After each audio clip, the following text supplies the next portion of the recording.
So the mole wasn't Mike Pence. I think it is. I think the But vice he president denied vote. Well, his person denied it and said that he only pens his name to the kinds of opinions that he writes. He puts his name on there. So seems to me, what? It's not against the law to lie in the public. Right. It's just against the law to lie in a court of law. Right, exactly. So they lie. Everybody lies. Right. I think it's interesting. I do think it's the vice president. It's a way for him to speed up his dream or his destination. Oh my God! And his destination is the White House? Yes. I think Mike Pence wants to be president. Yikes. I would not be surprised. I would not be surprised if he is the mole. There is a lot of crazy stuff going on. Like, it is beyond, you wake up and it's as if you went into a room and there was no oxygen and you're trying to catch your breath. That's kind of how it's been. Right. By the way, we want people to comment on our Behind the Media show, but we want to do shout outs to people. Yeah, we'll give you shout outs. So if you comment. Unlike whoever wrote that op-ed, if you add your name, we will name who you are. We will name who you are. We'll give you a shout out. I'd give you a shout out. Yeah, that's right. Not only on the live streaming, but it'll show up on our podcast, which thousands of people are embracing. So you want to get your name out there. Comment on our show. Give us a thumbs up. Let us know. Do you have a comment as well about the show in general, not just the Behind the Media stuff, but reach out to us. And just remember. Yeah. We are people too. I'm a sensitive dude. We want your love. I really do. Give us a big hug. Well, actually, give Jimmy a hug. I need don't a like hug. being hugged. I definitely need a hug. That's creepy. Sorry. Hug stuff is creepy. We're ready to go. We're ready to go. Steve. You're tuned in to Behind the Media. Dan Lothian and Jimmy Young bring 70 years of award-winning broadcast experience to the table. From newsrooms across the country, behind anchor desks, and in the field, they've seen and covered it all, and now they are here to take you behind the media. You're going to have to embrace technology. If you're an educator, I'm embracing it. I want you to use the phone to help teach these kids. You don't need to do that. I was covering the president in China, and we did a behind-the-scenes video. This is a gong, or not a gong, a bong. A bong. With a B. That's right. I said the gong. Gong is a gong right. show. I said gong. Gong Bong. makes noise. Bong. Okay. Why is it, Jimmy?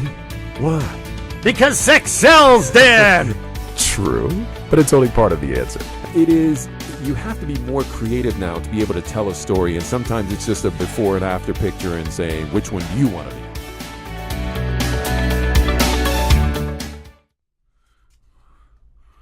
be? Scoop inside the White House. A tell-all opinion piece causes a firestorm, and a book by Watergate's Bob Woodward adds more fuel to the fire. Nike takes a stand on Colin Kaepernick. Will it damage the brand? Is that Nike's brand or Colin Kaepernick's brand? Anyway, wait until you hear about the knockoff by Trump Jr. Facebook and privacy. A new survey finds young people are getting stricter, even dumping the service to protect their information, while a lot of us older folks are flying blind. Sorry, I'm blind. Okay, and plus, bytes behind the media, including Monica Lewinsky walking off a set, the value of a media endorsement, and Twitch attracting big money. Go to your closet, grab some comfortable shoes, and lace them up. We're about to take you on a tough walk through a crazy media landscape. That's where the bell goes. That's where the bell goes. Hello, everybody. Welcome to this episode of Behind the Media. I'm Dan Lothian. And I'm Jimmy Young. We find the interesting in media so you don't have to go searching for it. Like us on Facebook. Use the hashtag Behind the Media to engage with us on Twitter. And listen on iTunes and the CLNS Media Network. Today's episode is powered by Mack Weldon. It's a premium men's essentials brand. For 20% off your first order, visit MackWeldon.com and enter promo code CLNS at checkout. We're also powered by Little Part Media, where ideas come to life, producing corporate videos and podcasts to tell your story. For more, check out littlepartmedia.com or contact info@littlepartmedia.com. So, Jimmy. Yes? Just when we thought we had heard it all. No. That's why we do this show every week. At some point, we have to stop saying just when we thought we had heard it all. Indeed. Because every day that we wake up, there's another bombshell, another shoe drops that any one of those would have been historic in nature. And they're big, and we say, okay, something bigger is going to come tomorrow. And Right. it is just fascinating. And, of course, the first thing What are we talking about here, Yeah, Dan? exactly. We're talking about President Trump and the opinion piece by somebody. Mr. Anonymous. Mr. Anonymous, or Mrs. Anonymous, or Miss Anonymous. And by the way, Yes. everybody gets fired from the Trump administration, right? Yes, so everyone this does. anonymous source couldn't Right. put his name out there because he or she did not want to get fired. Well, I think it's even bigger than that. You get buried. Right. You not only get fired, you get buried. Yeah. Then you write a book. And then you go on write a lecture book. tour. Yeah, and it's but the American way. But then, and of course, maybe it becomes a little dangerous for you out on the streets, because if you buck the president, as we've seen with some reporters out there who were just reporting what they should be, then people start harassing them. So life can become a little crazy if you put your name out there. But clearly, according to the New York Times, they know who this person is, and they took extraordinary steps to ensure that that person's privacy would be protected. Unlike Facebook in some cases. That's right. And he's surprised that it was the New York Times, by the way. Right. No surprise No there surprise. at all. Right. We were talking about this before Behind the Media. I think it's the vice president, even though his office has denied that he is the source of this opinion. And the piece. reason why you think that is? Well, I think he has ambition, that he Okay. wants to be president, and I think that he has been very quiet of late. It seems as if, he is just kind of working behind. He's distancing himself as much as possible from the guy. I think so. And he doesn't want any of the ugly to splash on him. And then maybe he undermines the president with this big bombshell, and then he steps in. That's my. Do you have another candidate? Of course I do. Oh, who? No, I don't have another candidate, but Oh. I have another source. Source? Someone else was talking. Let me rephrase this. Yes, Let go me ahead. back in time. Take two. All Take right? two. There are people in the media that are saying some of the phraseology Yes. in the op-ed piece are similar to the phraseologies that Mike Pence uses. Right. So that would be indicative of him being the source. Right. That would But- be but then, guilty by reason of association. But wouldn't you think that if you were going to be this person leaking this or putting this out through the New York Times, that you would get an expert, like maybe your lawyer, or even since they know who the person is. I think Michael Cohen's available, by the way. Right, exactly. you would scrub all references to anything that might indicate that you. it is you. Right. So if you normally said you wouldn't do that. Right. Not that you would put that in writing, Right. but whatever little ticks that you might have, you would de-tick it. So Yes. no one would find out. You would edit yourself. Right. I do think it was interesting, and I don't know if you caught this, Jimmy, but someone from the New York Times put out a tweet, and the tweet mentioned he. It was the first time that a sex was added to it, to which the tweet was brought down, and the New York Times, someone from the New York Times said, this person who put that out has no knowledge whether it's a he or a she, and inadvertently put this out there. Frankly, I think there was a mistake, and that's what they're using to cover it. But I think that's kind of interesting that they assumed it was a he, or did they know it was a he? How can you actually work in that White House, write this, and then show up to work the next day? You have to be very good. So it has, so maybe it's either the vice president who, when he shows up for work, probably doesn't see the president, number Right. one, or it's someone from the national security kind of, world where they know a lot of crap that's going on and can keep a stone face so no one can figure it out. Yeah, I So mean, that's an option. yeah, That's it what could, I think. It could be. I mean, but when you write something anonymously, Yes. and by the way, what a shock that the president, the POTUS himself, called it gutless. Gutless for Right. putting something out without attaching your name to Which it. a lot of journalists do say whenever you have unnamed sources, it tends to take away from the veracity of the quote. But in this case, I mean, I think if you have something like this, that's accurate, if in fact it is, and it is so damning that you can't put your name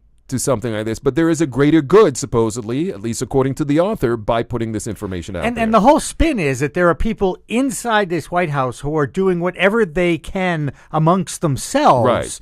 to keep the POTUS away from certain documents or Right. reacting to certain things. They're actually curating the information that's shared with the president. Right, and it doesn't appear that they dislike the president. They don't. It's not as Who if likes this guy? But the sense here is that they are trying to to make him, in a way, look good and prevent him from doing bad things. Because he does that all the time. Because he does it all the time. I'll read a portion of it. We can't read the whole thing. And by the way, I'm taking off my glasses here, which shows a little bit about what's happening with my age, although I have up close 20/20. So that's what I like to brag about. Thrilled to hear that. Yes. Too. I'm sure our audience is too. Exactly. I'm sure they'll be writing in next week. Sorry. So here's a part of it.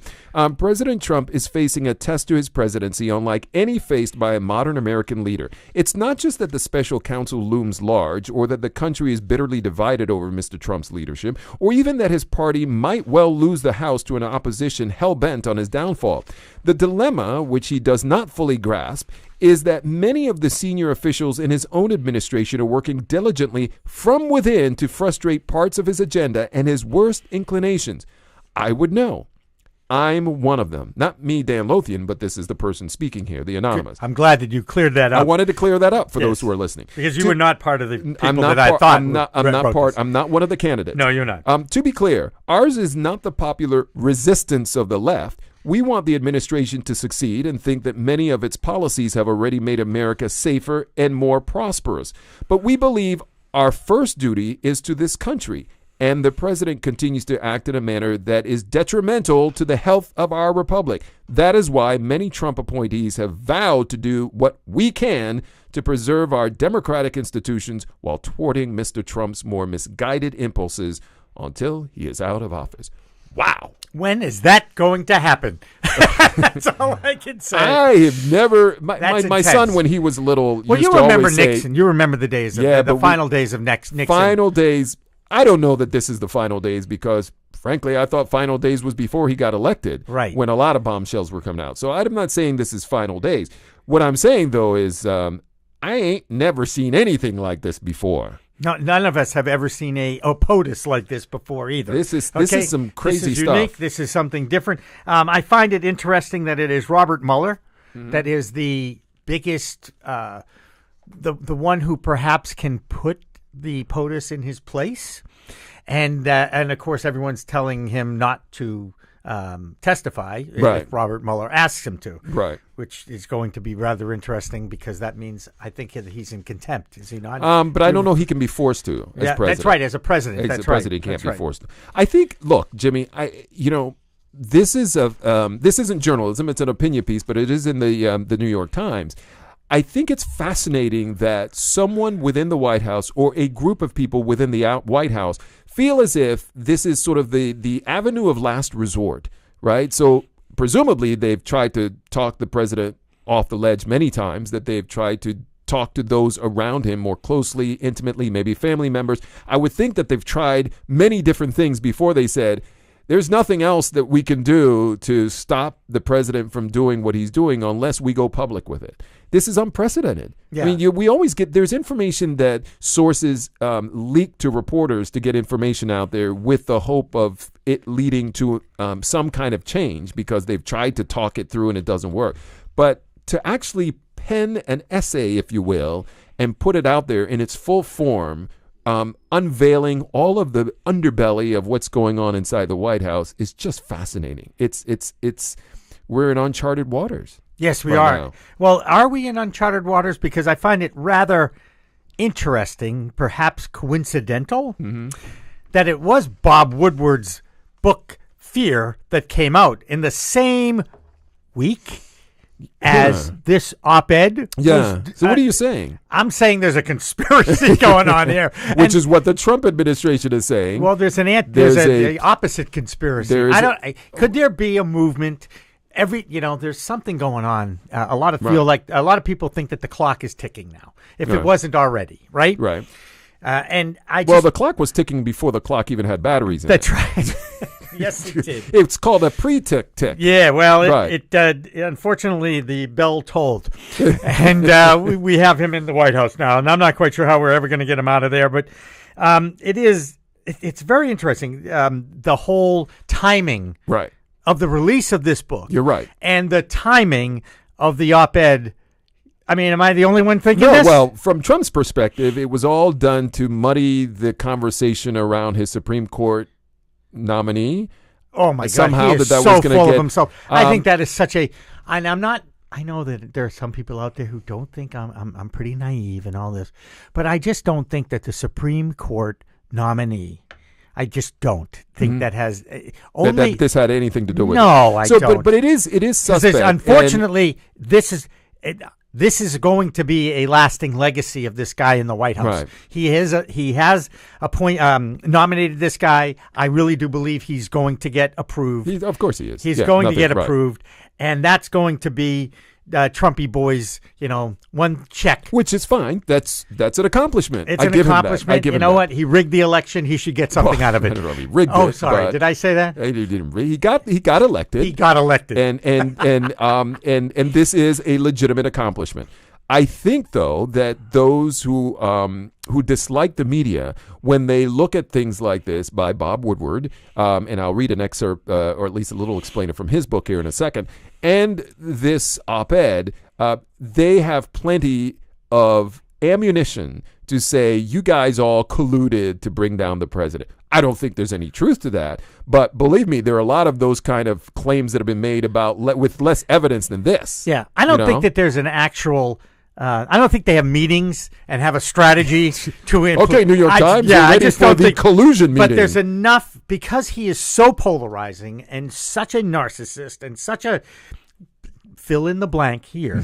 Okay, whatever word you'd like to use. Okay, that I just think that everyone is trying to figure out how to stop it. Right. It's like enough already. Right. No, they are, but I think the timing of it is you go to press with a book when it's ready to go to press. You might rush it if you think it's Christmas time and you can sell more copies kind of thing, but I don't know that there's any real grand scheme here. I think it's just a matter of this is when it all happened. So this was a coincidence. I think it is.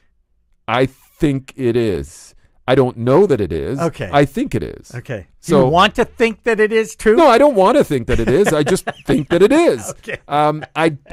It just becomes so complicated. As you were saying, there isn't this collusion meeting that happens, and that the New York Times sit down. Okay, and so forth. September 5th, we're going to release this op-ed. Right. And now, here's how you could connect the threads. You could say that Mr. Anonymous or Miss Anonymous or whoever it is knew when the book was coming out. The book was coming out because Anonymous participated in the book as a source, right? And so the source probably knows exactly, the book's coming out or whatever, and says, now's the time for me to level this. So that's where I think there's some connection. Do I know that? Of course I don't know that, but that's what I think. I think it's Deep Throat's grandson. I think it is. It's the grandson, and that's the person who started the deep state, whatever that is. But so here's an interesting description of what's going on with the book.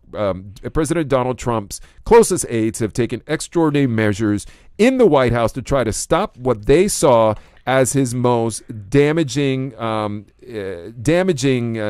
guess, information that he's put out there, damaging what things that he has tried to do in his administration, going so far as to swipe and hide papers from his desk so he wouldn't sign them. This is according to the new book by legendary journalist Bob Woodward. It's a 448-page book called Fear, Trump in the White House, and it provides an unprecedented inside-the-room look through the eyes of people inside the president's inner circle.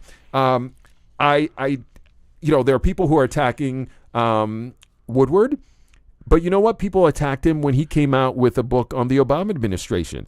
And he had a lot of interesting things to say about the conflict within the White House, about the president's hopes for handling Afghanistan versus some of his officials who were fighting him. It was a lot of ugly infighting about Afghanistan, and he put out that information through his book. I remember seeing Woodward when I was working at the White House coming out of the West Wing, and I said, something's about ready to drop here. You knew he was getting these interviews, and people always ask, why do people talk to Bob Woodward? Is that a question you've asked before? Like, why would you even give an interview to Bob Woodward? Well, I think that you can make that. You can say that same thing about a lot of writers out there. But Woodward in particular, why would people open up and give him this information and then later see it and freak out about it?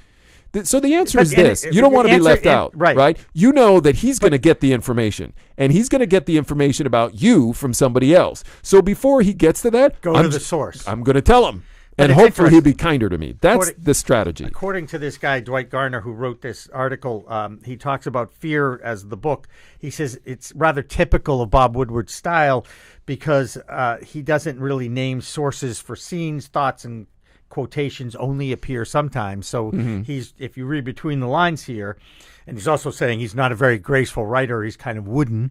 Hey, you can call it whatever you want. But facts, by the way, for the most part, should be wooden. But there should be no emotion in facts. This is a fact. But he is Woodward, so why wouldn't he be wooden? Oh, I get it. Oh, that was a joke. Yeah, that was a joke. Really bad. But it was good. It was corny, but it was good. pretty All right, good. I'll let you get away with it. It was a play on words That's right. of corniness. My friend Mike Adams would be very proud of you because he loves he loves to play with words and double meanings and all that. Did you like that one, Stephen? That's fine. A little hollow for me. A little hollow. I like it. Right, Steve. All right. We move on. No, but you're right. But here's the one thing that you cannot say about Bob Woodward and in the past is that he's always been right. Like, I don't know, you could, maybe he's made some errors or whatever. He turns out to be right more often than not. That's right. So you can be upset about but he's said bad stuff about the Obama administration. He's now saying stuff about this administration, but his facts usually turn out to be correct. And it says members of his staff had joined to purposely block some of what they believe were the president's most dangerous impulses. Right. You talk about managing your manager. Yeah. Right. That's what they're doing. This is exactly what they're doing in that. And they have a manager who is just nuts. Right. Okay. But it sounds like they nervous care breakdown about of the executive power, I think, is the that was a good one. That's a great line. And it's also kind of scary in a lot of ways, too. Well, it is scary. This is one of the reasons why I think that there might.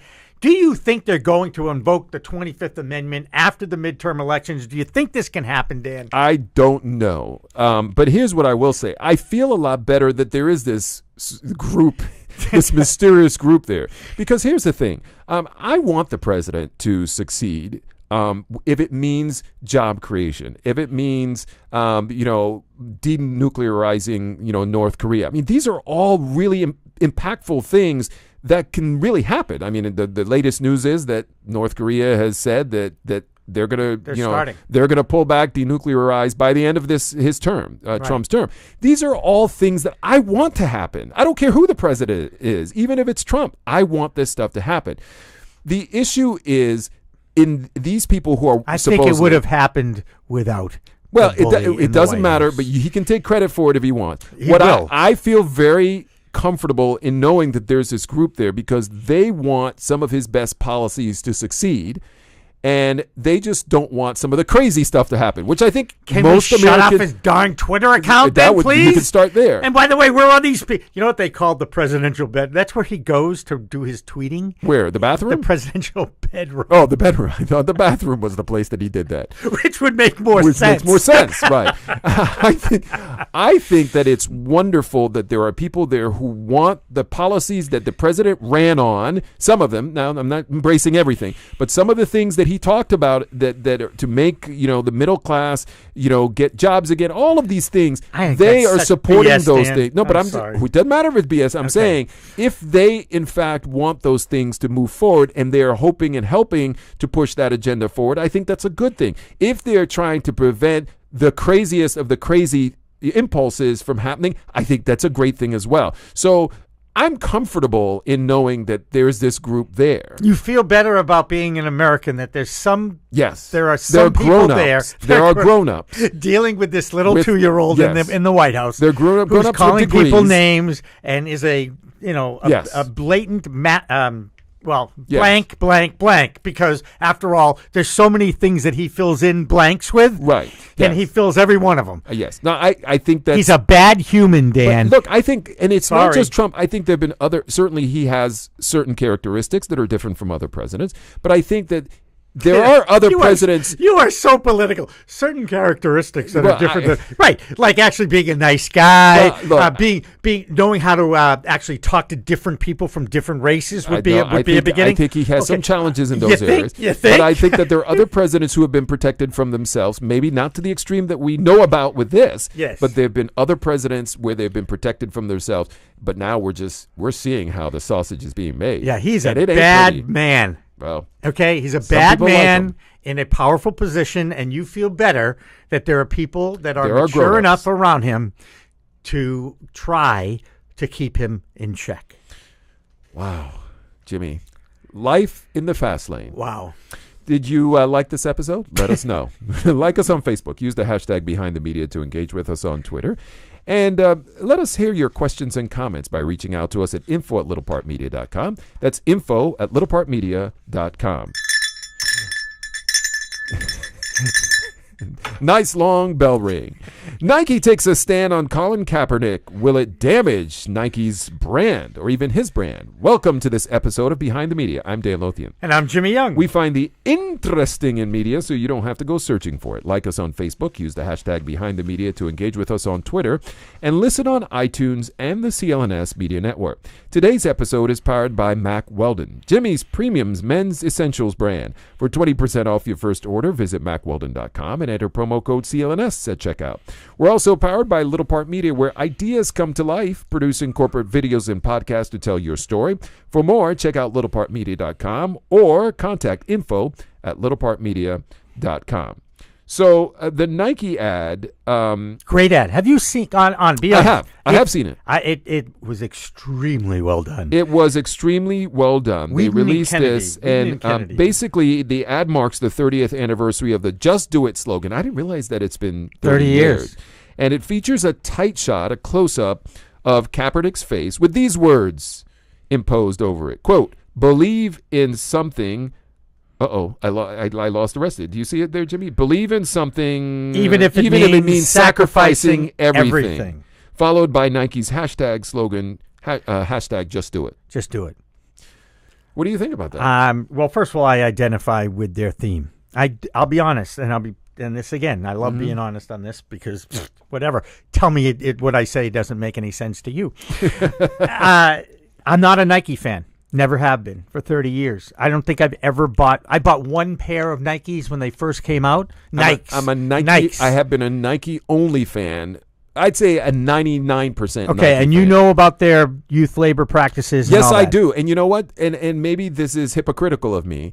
Find me a company that doesn't do the same thing I think actually Adidas Reebok doesn't, and they're my favorite brand that we know of. That we know of. But Right. we know of the Nike one. Well, so true. and I'll tell you but another that's the reason. thing. Everyone is doing garbage. Okay, fair enough. Garbage. That being said, Yes. That being said, it's a very narrow sneaker. If you have a It wide is. foot, I have a narrow foot. then that makes sense for you. Yes. If so the it's shoe worked fits, well. The shoe. just do it. If the shoe fits, wear it. That's and right. so I've been wearing Just Do It. And I only wear Adidas. I like and Adidas as well. New Balance and Adidas for my Yeah, brands New of Balance. choice. I've had New Balance. If it's a good price for the shoe, I'll buy it. I'm not. I'll go to other shoes. I'm not a shoe agnostic. Okay. But I have been over time because of the narrow foot have done the Nike shoe. Let's talk about Colin Kaepernick. Right. A lot of people don't understand about this guy, who he is, what he's about, and why he has become the face of the movement. The movement, yeah, but it's really brought a lot of attention to the social injustices in this world faced by African American people In this particular, country. having to deal with Correct. law enforcement. And think about it. Colin Kaepernick was an NFL quarterback. Yes. He is not a very No. good. He was a good NFL quarterback. He had a good season, but Right. is really slotted as a backup quarterback because Right. he's wa- more athletic. He was one play away from winning the Super Bowl. Yes, he was. So good has to be part of the conversation. Not great, not good all the time, but Cer- he was good in the playoffs. Certainly employable. He was good in the playoffs. Certainly Why don't you want to employable. say good? Because I don't think he's that good. I just don't. I but don't. Can A you have quarterback. can you have a good game? Yes. Can you have a good playoff? Yes. Can you have a series of Can you good manage a games? game plan? Yes. Yes. Okay. Okay. He did all of that. Correct. And was within a And play he still of can't- winning and the he's- top. and he- So he was good at the time. At the time. Yeah. Okay. Thank you. Okay, at the Thank time. you. At the time, he and was now good. I finally and found now a way is to get you to say good. unemployed in the NFL. Right. Is suing the NFL for collusion because they believe that And he won. He won a part of this in the whole legal process. he The won case- a legal process. A legal process. that it can go to court. It can go right. So there is some validity. Obviously, Yes. there's some evidence Correct. out there. Absolutely. that there was collusion again. Correct. We're using this word quite a bit lately. Yes, we are. By the NFL teams to keep him from playing Yes. when he was better than And some of the backups that were out there. Correct. And I do think it is really looking at if you're a business owner, do you bring in an employee who is going to create Distraction. Right. Okay. And at this point, the millions of dollars that you might be paying this employee may not make up for what the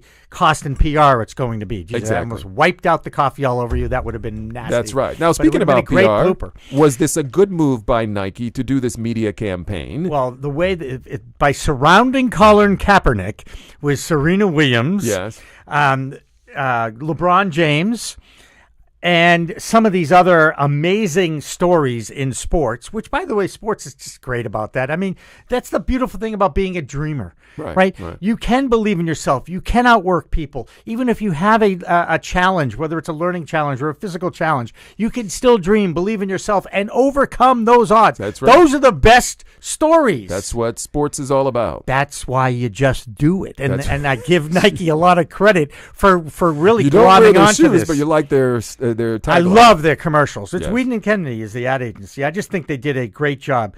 But I mean, you look at it. There's the wrestler Isaiah Bird. If you've never seen a story on this kid that is a wrestler with no legs, it's one of the most incredible. You can't keep a dry eye by watching that story. You've got a wheelchair basketball player. You've got the kids that are the. Oh God! I saw images of I'll say city kids playing soccer. There are. It tugs at your heart. It tugs at your heart. I can't watch stuff like that without getting emotional Yeah, but because I'm a mush. you're a I'm mush. a mush. Yeah, I'm a you mush. get I admit emotional it. watching a lizard cross the street. No, well, if it was a dream of a lizard to get across And the street and without the getting lizard gets smushed. run over. Yeah, I mean, I can handle that.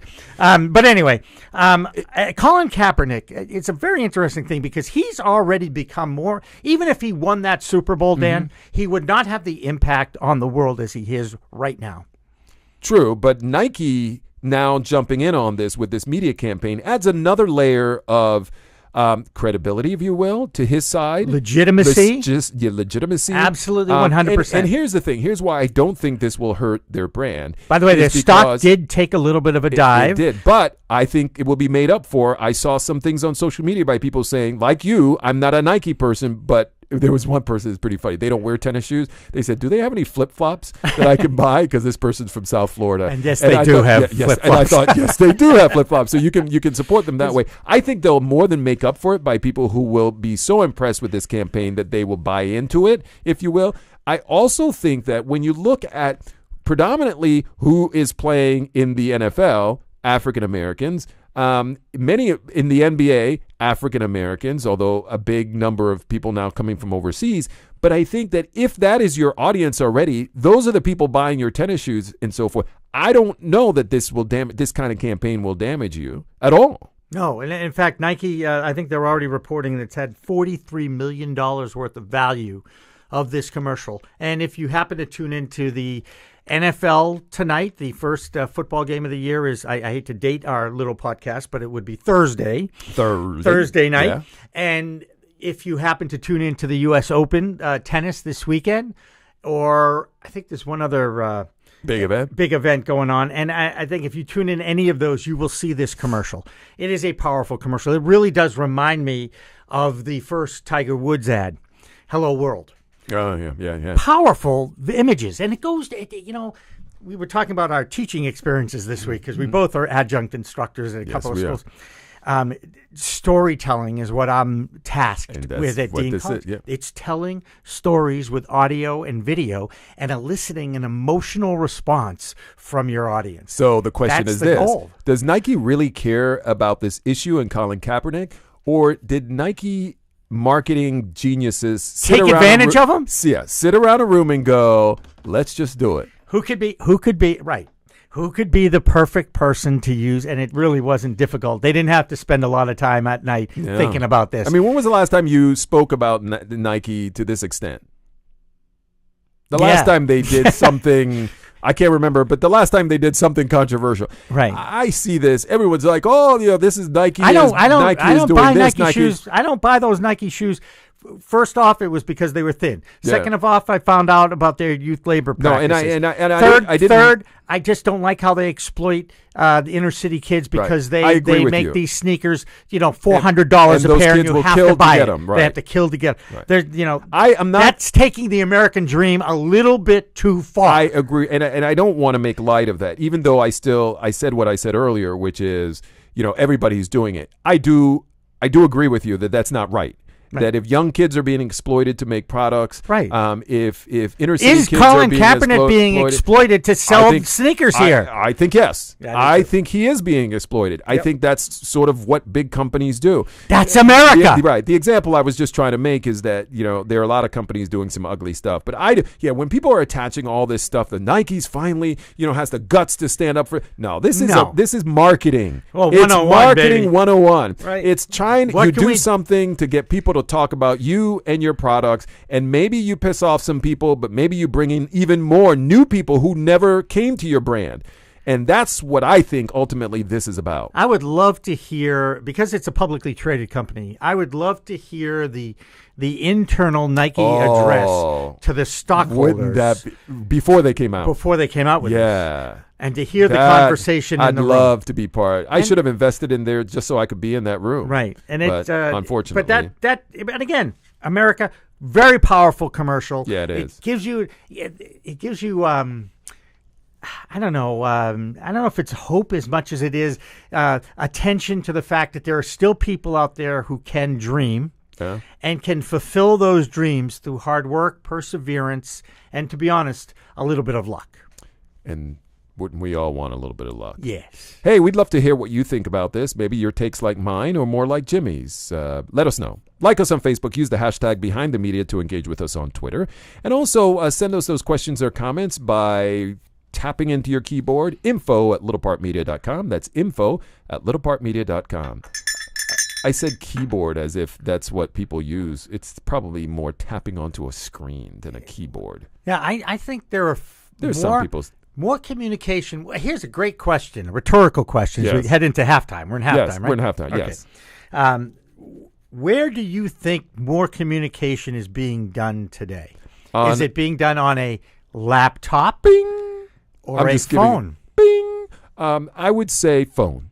I'd say or some kind of mobile device. Skews towards the millennials on the phone and mobile side, doesn't Keyboards are in offices, not in rooms and on the road. Yeah, and I'll call a tablet a keyboard too, because I think that they've morphed into that. I think you're right. It's a giant phone. I got on an elevator yesterday. There were probably 7 people on the elevator. I was the only one who did not have my face shoved inside my device. Wow. Everyone else was. One person was making an appointment to something out loud. Will 6 o'clock go on that day? Oh, they're on the phone. So she was on the phone. The other person was on Facebook or some other thing like that, scanning the screen. I don't know what the others were because I couldn't see the screen. But it was amazing. We're on an elevator ride, and people don't make eye contact. Yeah, and I was surprised they don't say hello. They don't listen to the music or look at the screen for the elevator news or anything like that. They were just disconnection of the humanity. And I was going 8 floors. I was surprised that they had connection inside the elevator. That's right.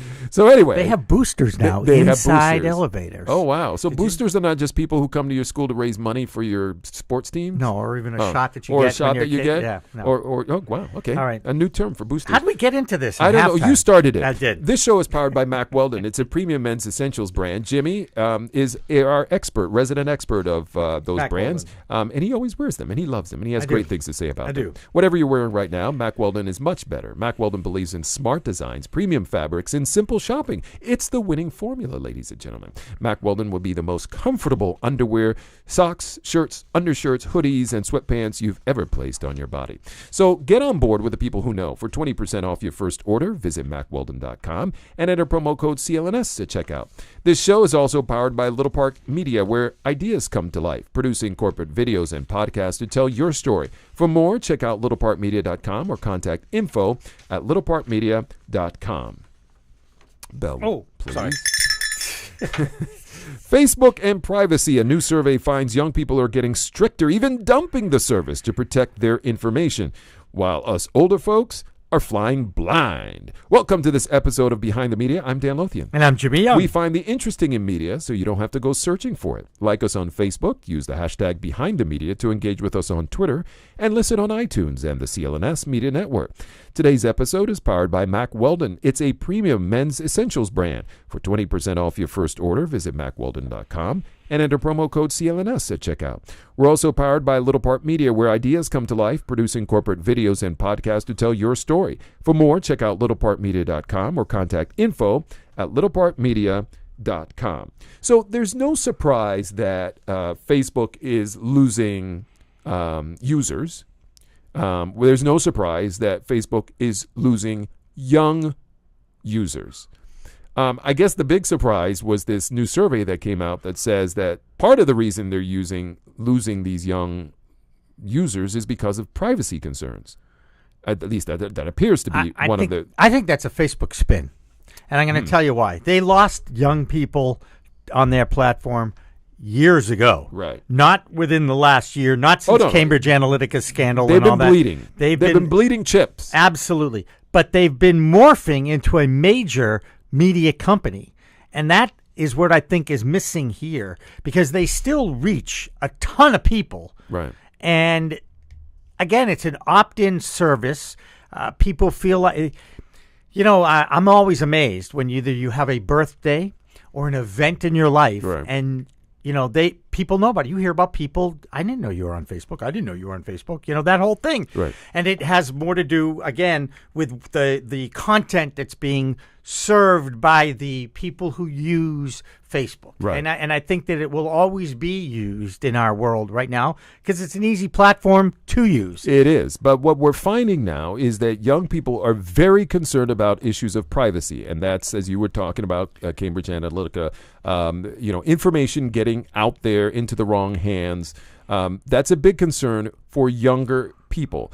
There was a survey, it was a Pew Research survey that was done, and according to their findings, just over half of Facebook users ages 18 and older, that's 54%, say they have adjusted their privacy settings in the past 12 months. Now, this is according to Pew Research. I don't even know what the privacy setting is. Okay, I have. About 4 in 10, 42% say that they have taken a break from checking the platform for a period of several weeks or months.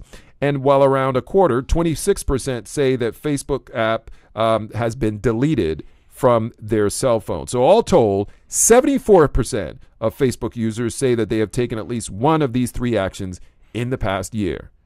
And then, of course, the older folks, only a tiny, 12%, a small percentage of them doing anything at all. We're talking 65 and over. Right, but what we haven't, and I don't qualify for that, just for the record. And neither do I. Okay. Although I'm getting close. No, I'm getting closer. Yes. I'm still closer. You are closer, yes. One of the things that, they say they're losing users and all this. Well, do they have a stat for how many people have actually signed up for Facebook for the first time, or are using it for the first time? So getting new users versus losing the old ones. What is it? Where is the happy medium there? I can tell you this: there are millions of people using it. Yes, there are, and it's one of the reasons why we live stream on it. We like it. It's a simple platform to use. It's used by businesses. A lot of businesses, companies, corporations are using sponsored content. Eyeballs are there. Yes, you can push things to an audience, and it may not be a huge audience for whatever it is you're trying to pitch, but stuff shows up. Go back 25 years ago. Do you remember if you didn't have a website, you didn't exist? Yeah, no, definitely. Right? Yeah. Right? Yeah. And if you didn't have a Facebook page, you didn't exist. Exactly. A few years ago. Yes. What's next? Snapchat? Instagram. And that's the hedge for Facebook because they own Instagram. Right. So they have the one for the old farts. Right. And they got the one for the young farts. Right. And so that's a good hedge for them. And Snapchat changed and lost some users, but Instagram has maintained its influence. As far as I know, and it's growing. Because it kind of morphed from just this place that you posted pictures to a place that you could do everything. Communicate with people through it, do live. You can, it still has the disappearing thing like Snapchat. So it has a lot of aspects to it. The stories part of it has been a big hit for them. So it has maintained a pretty steady, based on my my small knowledge of this area, which is my son who informs me in all these things, it has been pretty steady, unlike some of the others that have been bleeding chips. Yeah. My second reference to bleeding chips. I will say this, back to how they're able to know everything that's happening about you on, stuff popping up in your feed. So we've been looking for RVs recently.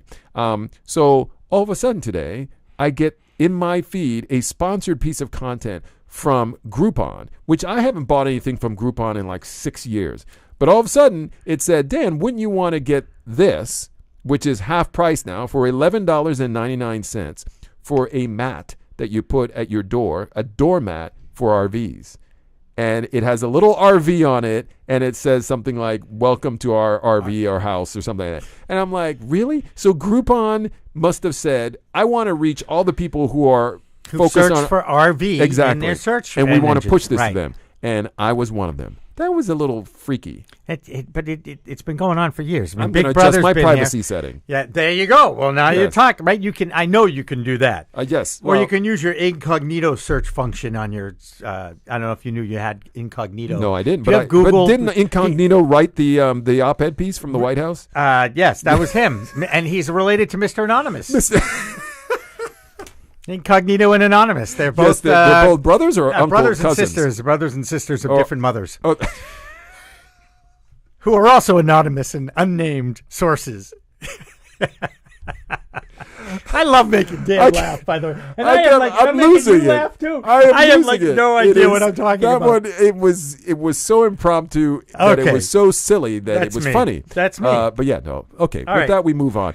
Are we done with that segment? I think did we we beat are. the crap out of Facebook here? I think we did. I like Facebook. If you think we did and we're successful at that, let us know. Use the hashtag Behind the Media to engage with us. On Twitter, have a question or comment, reach out to us at info@littlepartmedia.com. That's info@littlepartmedia.com. It's time for our news bites, quick hits from some of the other media water cooler stories that we are talking about today. Welcome to this episode of Behind the Media. I'm Dan Lothian. And I'm Jimmy Young. We find the interesting in media so you don't have to go searching for it. Like us on Facebook. Use the hashtag Behind the Media to engage with us on Twitter. And listen on iTunes and the CLNS Media Network. Today's episode is powered by Mack Weldon. It's a premium men's essentials brand. For 20% off your first order, visit MackWeldon.com and enter promo code CLNS at checkout. We're also powered by Little Part Media, where ideas come to life, producing corporate videos and podcasts to tell your story. For more, check out littlepartmedia.com or contact info@littlepartmedia.com. Okay, Jimmy, off to the races. Monica Lewinsky. I haven't heard from her in a while. For those didn't realize that she was on the speaking circuit, by the way. She is on a speaking circuit. For those young listeners who might not know who she is, she is the former intern of former President Bill Clinton, and she was involved in an oral sex act with the president. Okay? I'm sorry. That's exactly what she was involved with. In the Oval Office. Thank you, Jimmy, for taking that over. Happy to make that. And so it has been, she has gone on and done a whole host of different things over the years. I got to tell you, she had some serious. She had a collapse. A mental collapse. But at one point, she was designing handbags. She was on the speaking circuit. She wrote a book. She's done a number of different things. I think she's made the most out of her internship, let's just say. Yes, I think she has. And she's been struggling with some things. Yes. And I think that she has a pretty good handle, I hope, on her life now. Yes. So she's on. But now the story has evolved into, do you think you're owed a public apology? Exactly. She's on the show by Bill Clinton, and he's been asked recently about that too. Right, and he said that he has apologized in general, and hasn't specifically apologized to hers, but has been sorry. He hasn't looked at the camera and said, "Monica, I'm really sorry you did that to me." But even if he said that, would you? It's a little late. Well, he's not. I don't think he's sorry about that. But we've heard him. He's looked at the camera before and said he didn't do something. And in fact, he did. That's right. I did not have sex with that woman. Well, it depends on your definition of sex, which is obviously what he. That's what he was doing. Right. But anyway, she was being interviewed by an Israeli TV news anchor. And it's called a female. Yes. Make sure you mention that. I like Yonit Levy. Yonit. Oh, sorry. I'm sure it's Yonit. Or Yonit Levy. I'm pretty sure. So it looks Hebrew. It is Hebrew. Yonit. Yeah. Well, and it could be Levy or Levi. No, it's not Levi. I'm pretty sure it's Levy. Well, there's the tribe of Levi. Yes, there is. So it could be There's Levi. also pants. That would be Levi's. Right. Oh, that's right. So, sorry. Yonit Levi of or whatever the name is, however it's pronounced. Hadashat News. So she goes on to this show, and there were apparently clear parameters. Do not ask about that. That. Right. Bill Clinton. Do not ask about that. Right. Okay, Monica. And by the way, I'm sure you've had interviews with other people. Usually they're surrounded by PR people who hand you questions or talking points and say, here's what you could talk about. Well, no, sort of, but not. Okay. When you're doing regular news stories, no, that doesn't happen. If you're an entertainment reporter, I've had that happen. I'm not an entertainment reporter, but I was doing something on some screenwriters for the Today Show. It was a Today Show piece. And I was told not to ask certain things. And I said to the PR person, you can tell me what to ask, but what not to ask, but I will ask what I want to ask.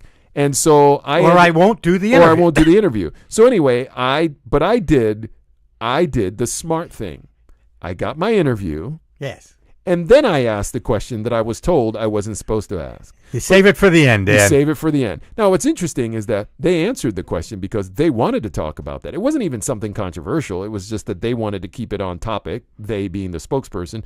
And the screenwriters said it was refreshing to answer a question about something else. I got yelled at afterwards, but I didn't care. Who'd you get yelled at by? By the PR person. Too bad. Yeah. And the same thing happened to me when I was interviewing Will Smith and Jada Pinkett Smith one time over in when the president was getting his Nobel Prize.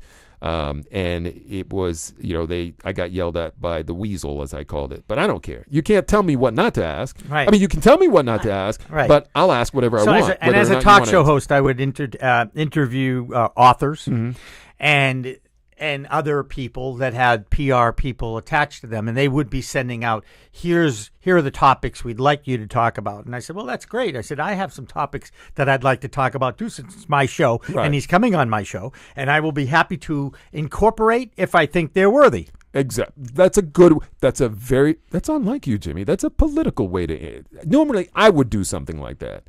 You would just say, screw you. This is what I'm going to.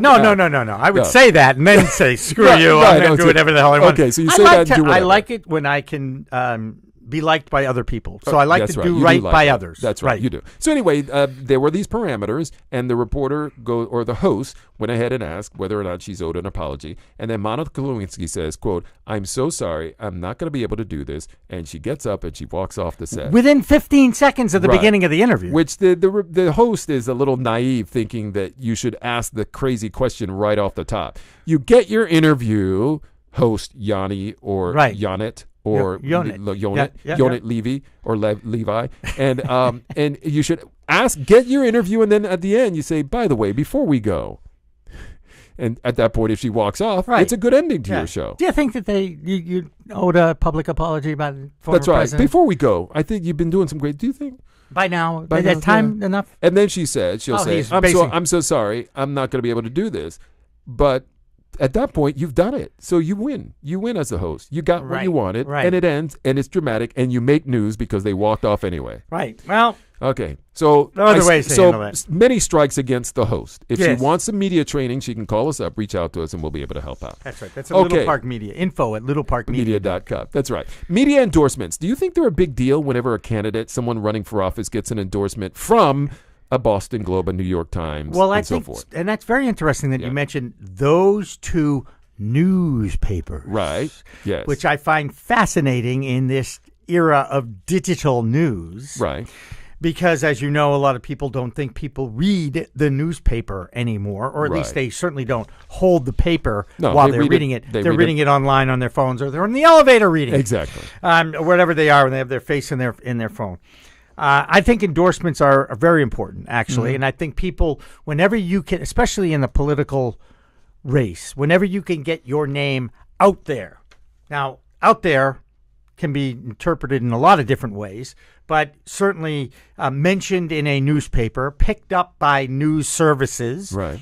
That's a big deal. Those are a big deal. But an endorsement even adds another layer of almost credibility, and it says to those who are on the fence, okay, if they would endorse them, then they wouldn't endorse a crook or a criminal. So okay, I'll vote for that person. And we're talking about a primary election day, that happened here in Massachusetts. Ayanna Pressley, right?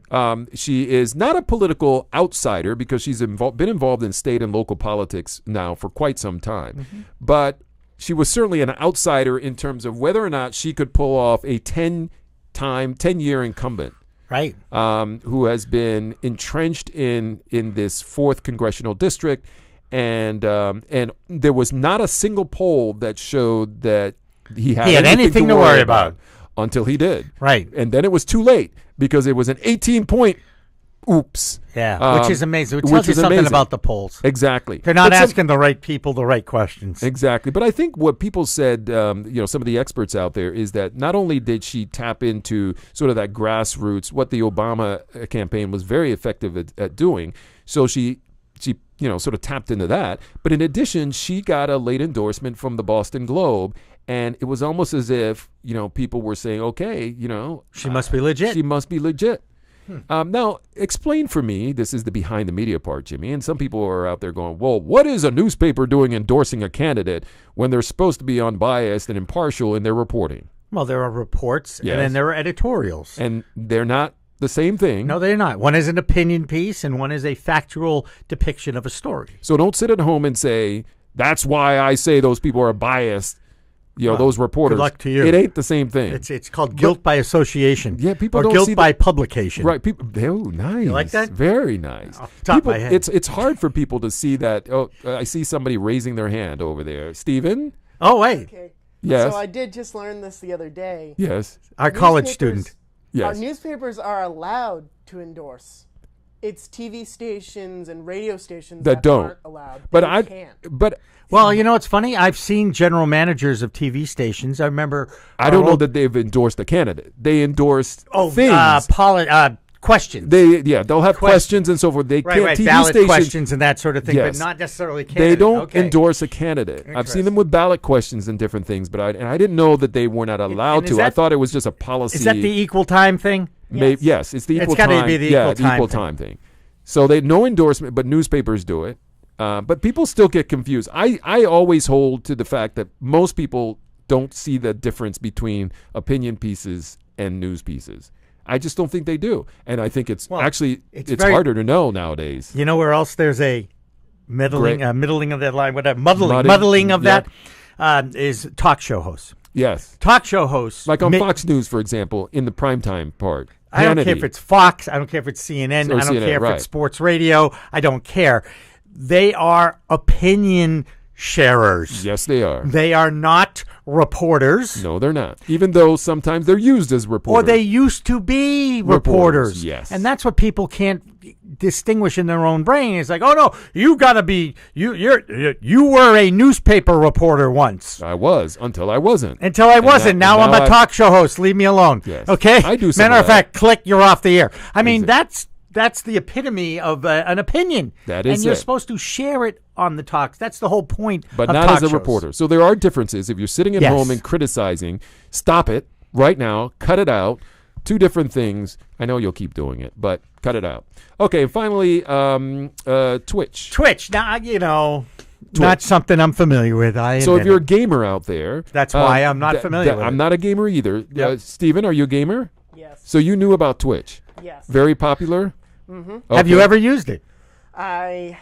Not to stream, but I have watched people on it. Okay, so there you go. Watch people Twitch.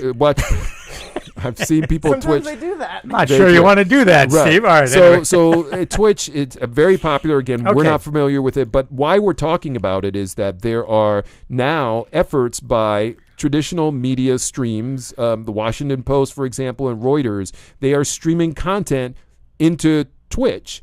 The reason for that is because of the startling statistic I told you about, Jimmy. How long do they stay on the 93 minutes? 95, I believe. Okay, but certainly 90 minutes plus. Well, because it takes a time to play a game. Yes, it does. Okay. So these guys, mostly males, spend a whole lot of time on the site. So you've got a captive audience. So they're piping in news content and other kind of content, streaming it in through that platform. And advertisers and advertising agencies and companies are always looking for a way to reach a specific audience outside the norm. And Twitch at this point has been outside the norm. But for news organizations, yes. Correct. But once you have a mass audience, that audience will be monetized. Yes, and this is a highly engaged audience. Right. And which is what you want. Right, because I think anybody who's ever watched real TV, traditional is a better word, I think suppose. there's a show called Real TV. Old, reality TV, but traditional that's television what's going on right now in America. Has commercials in it, and 22 minutes and 30 seconds of content in a 30-minute show that allows you 6 minutes and 30 seconds worth of advertising time. That's math. That's some heavy math. Well, I've produced a few 30-minute shows in my day, so I actually remember these things. Hard to believe, I know.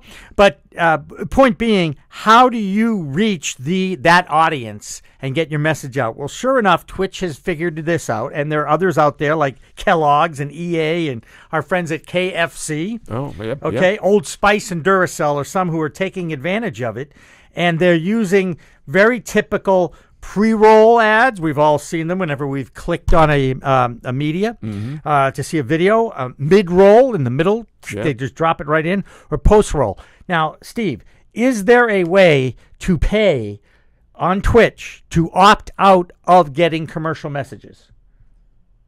Not that I know of. Because you can do that on Netflix. It might be if you have the.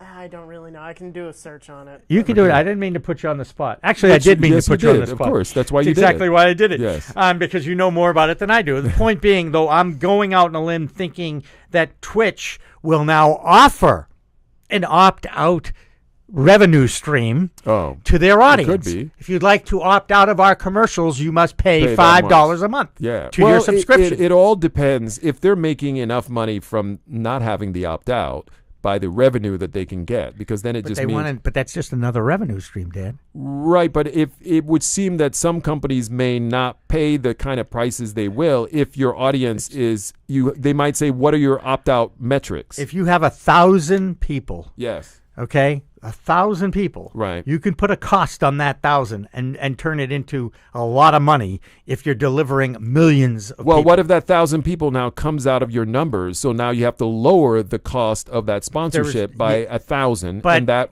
translates into the same amount of money. But you can still deliver the same amount of eyeballs because you're going to do it over a longer period of time. Where in traditional television, you only had that half-hour window. Stephen has the answer. Alrighty. Yes. Can you opt out? No, because it's directly in the stream. Ah, there you go. So it's coming in from wherever the stream is. Puts the ads into the stream. So you can't opt out of someone else. Yes.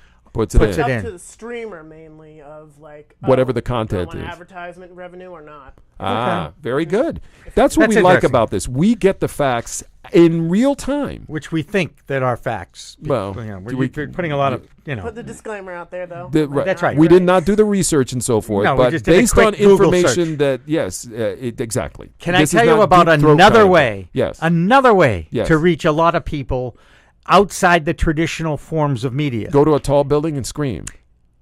No, because then if the tree falls, no one hears it. If there's no one in the woods, right? It doesn't make a sound. Oh, wait, I'm sorry. Wait a minute. What? I digress. I'm only kidding. I was trying to make a metaphorical, whatever I was trying to do.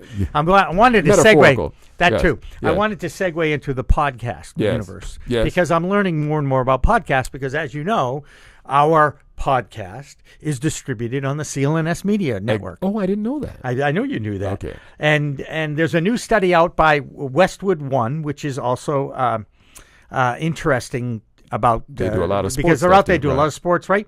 But very little research has been done on the advertising environment within podcasts. U.S. podcast ad revenue totaled $314 million in 2017, an 86% upswing from the previous year, and will grow to nearly $660 million by 2020. Huge. That is a huge jump. Yes, it is. Yeah. And so anyway, the idea is people are using podcasts. They're opting in because people are tuning out from traditional radio, tuning away from traditional TV. They still have time on their hands to consume media, and they can pick what they want to listen to. Yes, indeed. No, I think it's good. We all do think it's good. We like it because we're part of it, but even before we became part of it, I've been intrigued by podcasting. And interesting enough, I know the CLNS Media Group has 75% of their audience is between 18 and 34 and is male, but this podcast research study also came up with women are now listening to more podcasts than they were last year. So it obviously has a lot to do with the appeal of the Behind the Media show with Dan Lothian and Jimmy Young, because women like our voices. They love our voices. Yes, they do. Hello, ladies. Where is Barry White when I need him? Yeah, baby. I need to get some respiratory infection. Sorry. So anyway, That's my thoughts. Yes, we hope you enjoyed the bites, and we hope you enjoyed the bigger meal. Either way, we enjoyed talking to you today. Thanks for listening and enjoying this podcast. We know you did. Like it, share it, keep listening on iTunes and the CLNS Media Network. For our director, Steve Helmuth, who you also hear his voice from time to time in the background, I'm Dan Lothian. And I'm Jimmy Young. And now you know what's behind the media.